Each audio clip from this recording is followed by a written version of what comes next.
Friday, the 6th of March. I hope you've all had a smashing week. I know I have. And here we are with another recap of my coaching with my client Giacomo. And so, again, this is a recap of yesterday. So, I'll be doing the recaps the morning after, just so that I've had time to rest and time to regather my thoughts on the day. And yeah, so here we are. I'm going to break down the highlights of Giacomo's second day of coaching here in Rome, beautiful Rome. And yeah, let's just get right into it. So, yeah, day two, essentially, the goal for day two was just to double down on all the progress that Giacomo made on day one when it came to staying in conversations for longer, as well as being able to hold the conversation and lead it properly, instead of blanking all the time. And just, yeah, essentially being able to really sharpen that conversational skill and maintain that flow with the girl, especially in the cases where the girl was actually interested. And so Giacomo made a lot of progress towards the end of the day on day one. And so I said, look, for day two, we just really want to hammer this home. We really want to just double down, really solidify these foundations and get yourself used to having these conversations.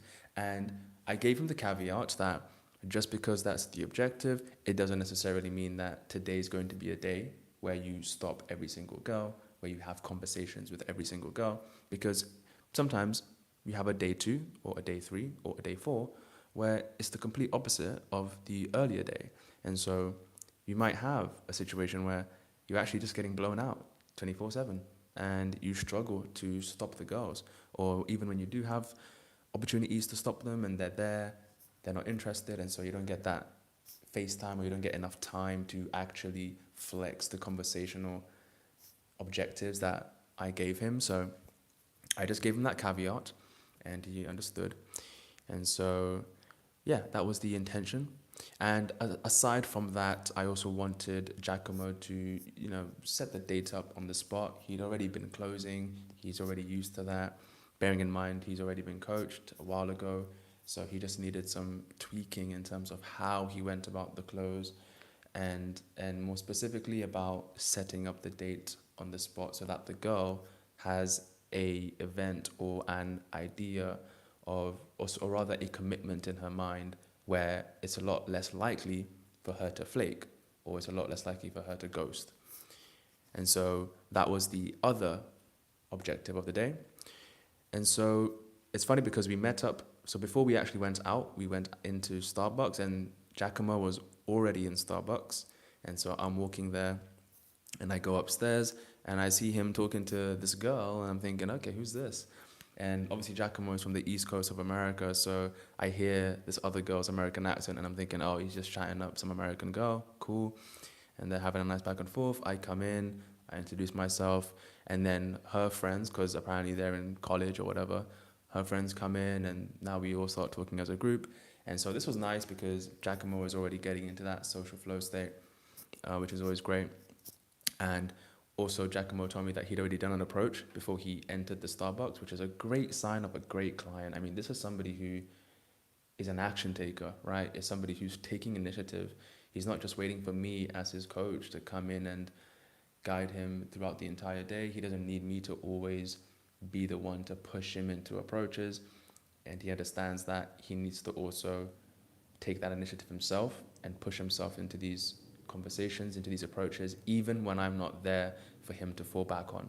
And so I was very happy when he told me that, and I could already tell that he was in a good state when he was having banter with these other American girls, his fellow country ladies.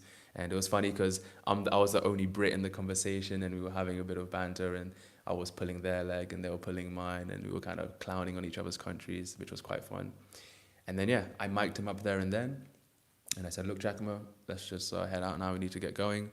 So we said our goodbyes to the girls. And then, yeah, we went out into the street.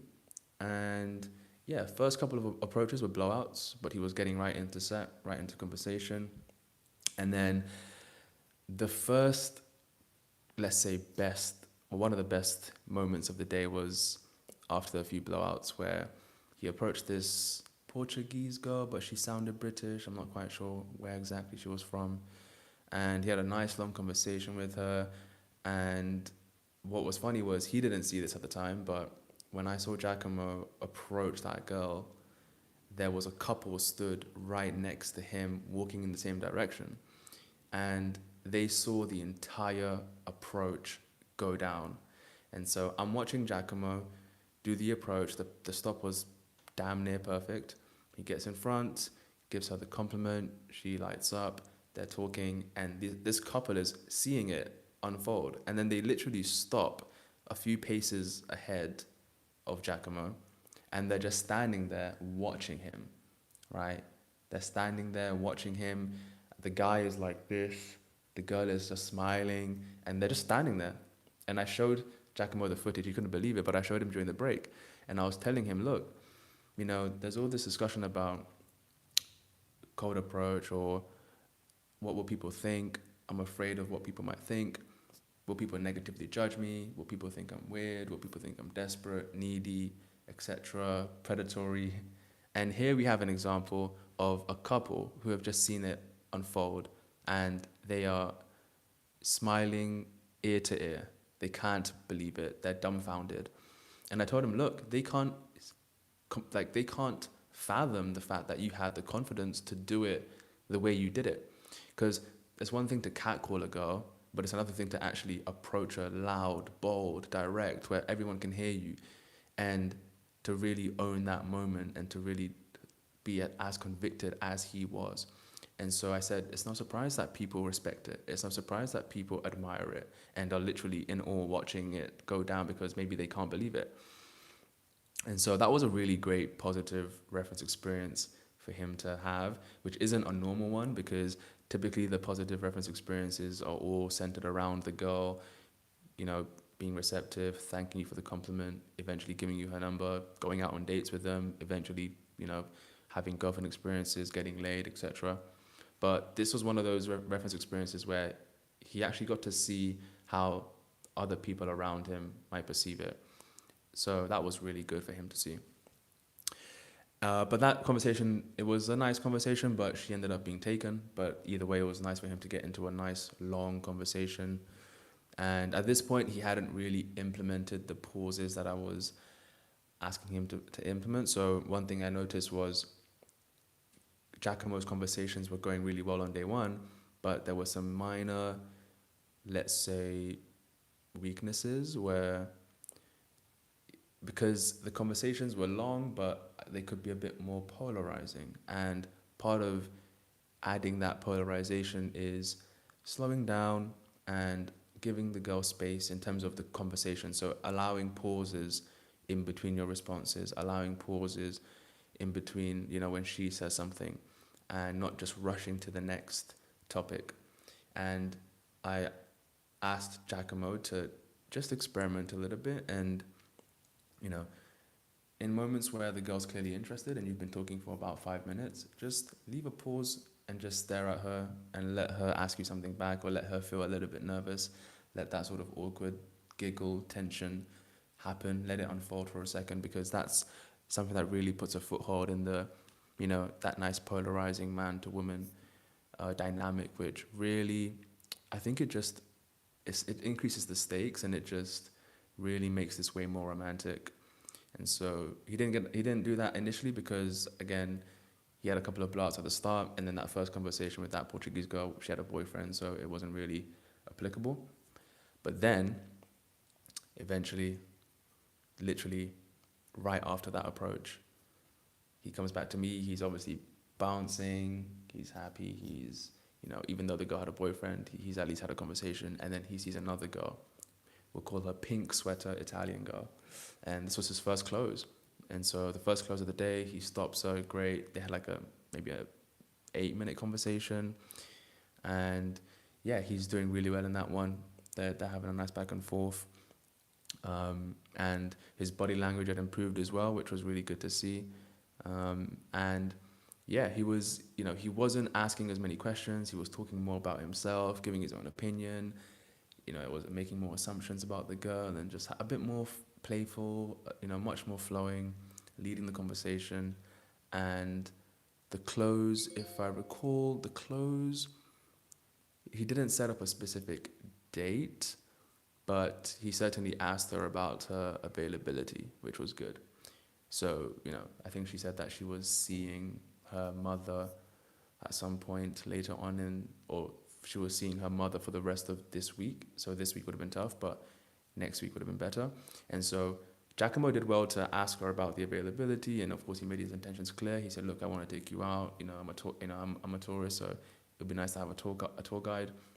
But after we came back, I said, "Look, you did really well, but you could have gone a little bit further and said, okay, well, next week it sounds good. Let's do Monday evening. Let's get drinks Monday evening," and just like put that in her mind, right? Monday evening, and get her agreement. And so he understood, and he said, "Okay, I'll try and go the extra mile just to put a specific day. It doesn't even have to be a specific time, but something like, Monday evening." And then, I'll tell her, "Look, we'll sort out the details of the venue later, but let's just put that aside for now." So otherwise, that conversation was really good. And then he had another blowout.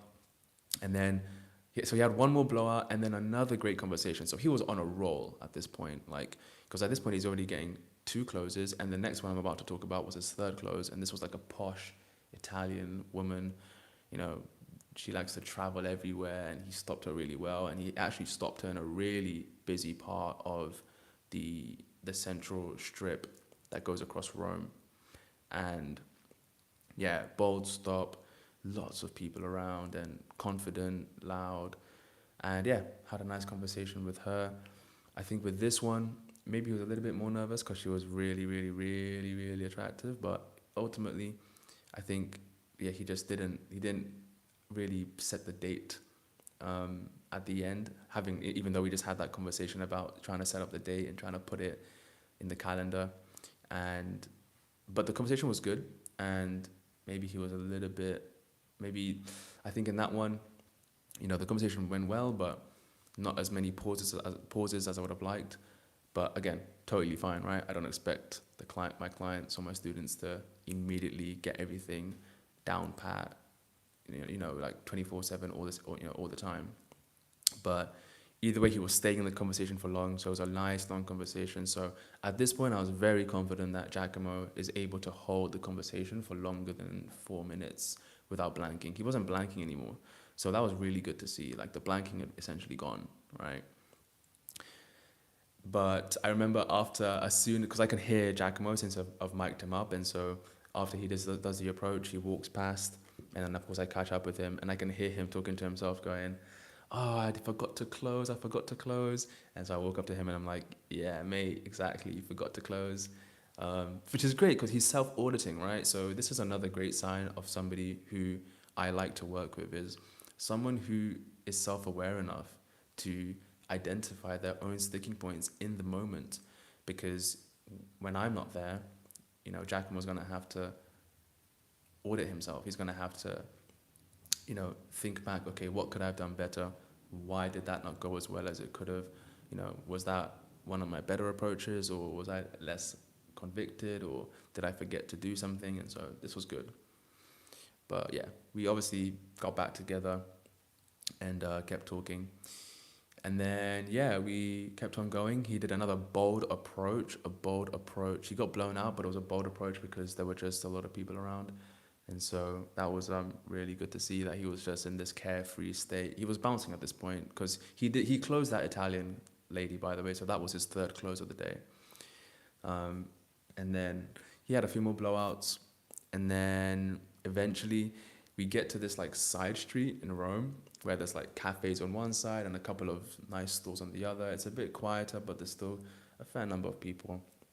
And we're walking, and it's funny because 2 girls walk past us, and I'm thinking, I see the girl on the left, and I'm like, "Giacomo, that girl with the black hair, she looks stunning. If you don't approach her, I might have to approach her."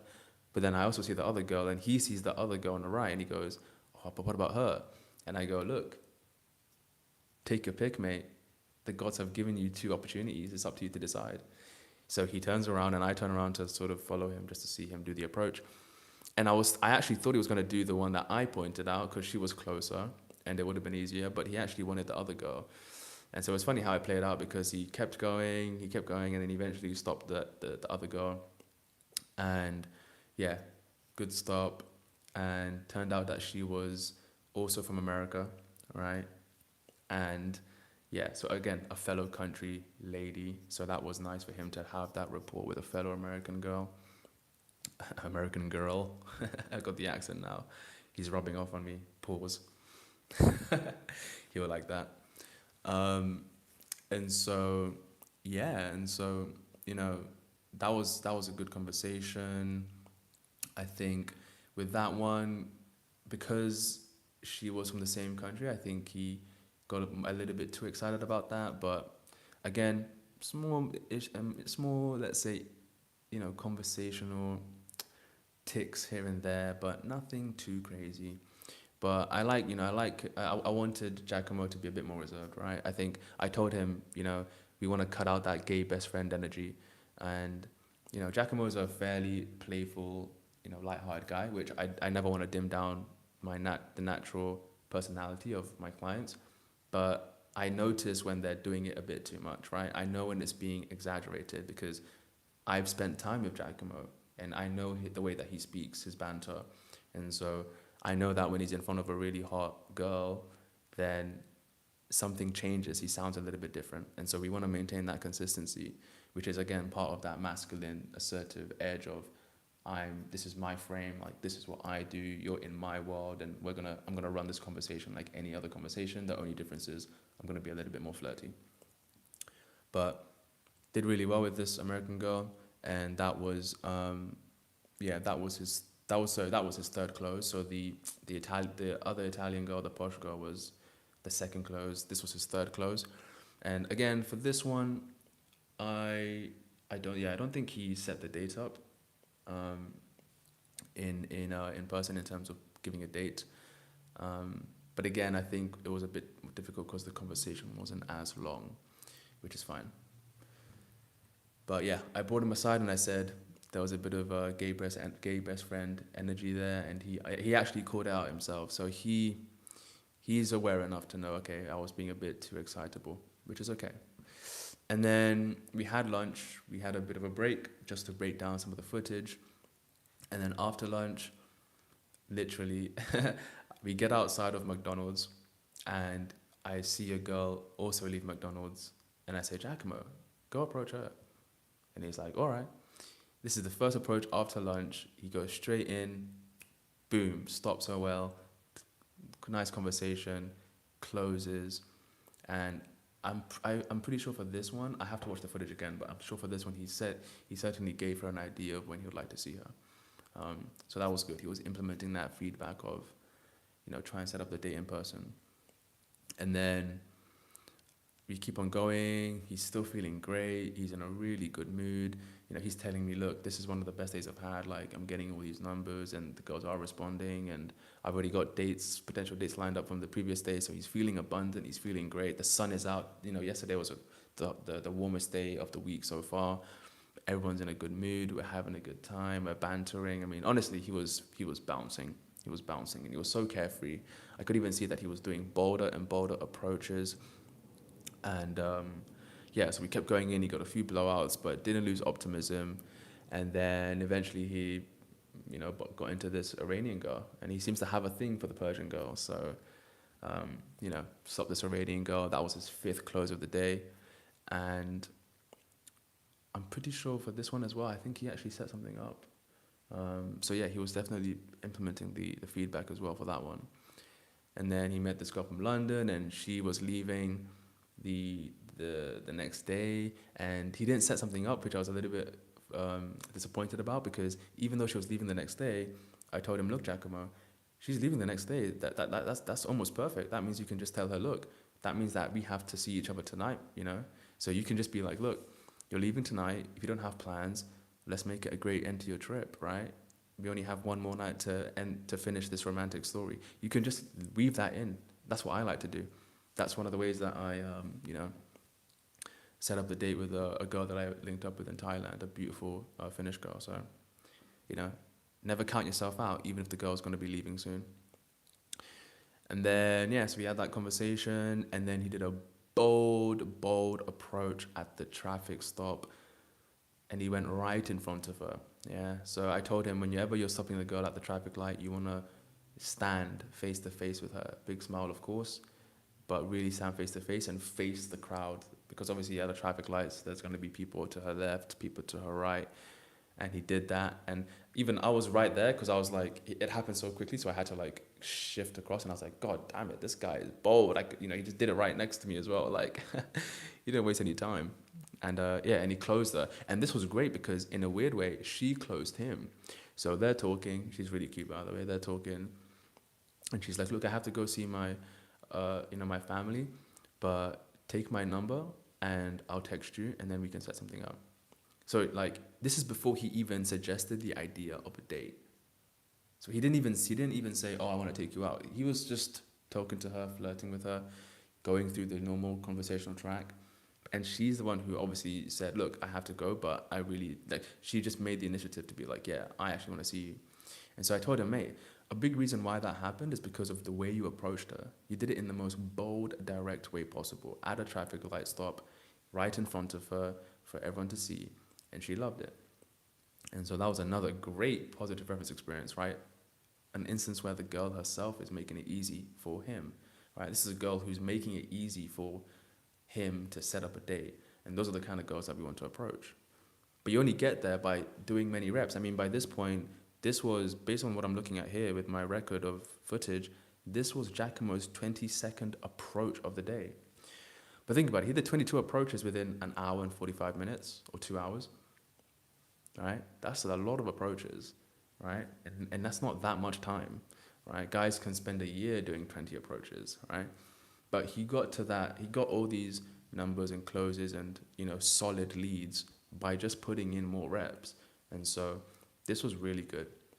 And then after that, he had a bunch of blowouts. The rest were blowouts. And then I didn't film in the evening, so we wrapped up the session. And it's funny because he also pushed me into an approach, and I approached this Italian girl, and because he told me that she was giving me the eyes, but I didn't recognize it because I was talking to him. And so I said, okay, let me go do an approach then. And I approached her. It went well. I texted her. We'll see if she responds and gets back to me. But yeah, that was a really nice approach. And then, yeah, we decided, you know what, let's just, walk around the city for a bit, try and explore different areas. And then we got pizza. So we went and got pizza near the Pantheon. And then we were sat there eating. And he asked me, he was like, "Ian, like, do you ever like just sit down and eat like you're eating outside and then you go and do an approach?" And I was like, "Yeah, man. I mean, when I was in Belgrade, I was definitely doing that with the other guys that I was out there with. And so sometimes we would be eating and then one guy would just go out and be like, 'Just 1 second, boys, I'm going to go and approach that girl.' He would go, get her number, come back. I'd go, get her number or get blown out, come back."